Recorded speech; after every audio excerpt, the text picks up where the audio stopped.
অ্যাপস্টাইনের ফাইলগুলো প্রকাশ্যে আসার পর আপনি নিশ্চয়ই বুঝতে পেরেছেন যে ইসলাম কেন পর্দা করার নির্দেশ দেয়।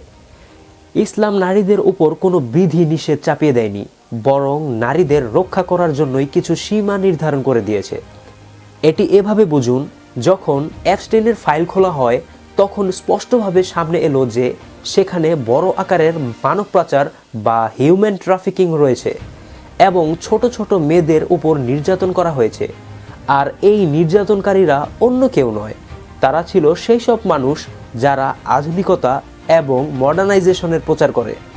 তাদের মাধ্যমেই এই মেয়েদের উপর অত্যাচার করা হয়েছিল। এই অপরাধ কোনো ছন্নছাড়া বা সাধারণ অপরাধী করেনি, বরং তারা করেছে যারা আজ বিশ্বের সবচেয়ে বড় বড় ক্ষমতাসীন।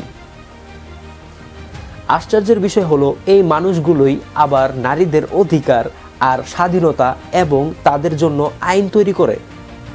একবার ভাবুন, নেকড়েরা আপনার ছোট সন্তানদেরও ছাড়েনি। তারাই কি আপনার মেয়ের স্বাধীনতা নির্ধারণ করবে? তারাই কি ঠিক করে দিবে যে একজন নারী কি পরবে বা কিভাবে বাঁচবেন? মনে রাখবেন, আধুনিকতার নামে মেয়েদের পোশাক ছোট করা হচ্ছে। এই অজুহাতে আপনাকে এবং আপনার ভবিষ্যৎ প্রজন্মকে একটি বড় ফাঁদে ফেলা হচ্ছে। এখানেই ইসলামের পার্থক্য। ইসলাম নারীদেরকে বন্দি করে না, বরং নেকড়েদের থেকে তাদের রক্ষা করে।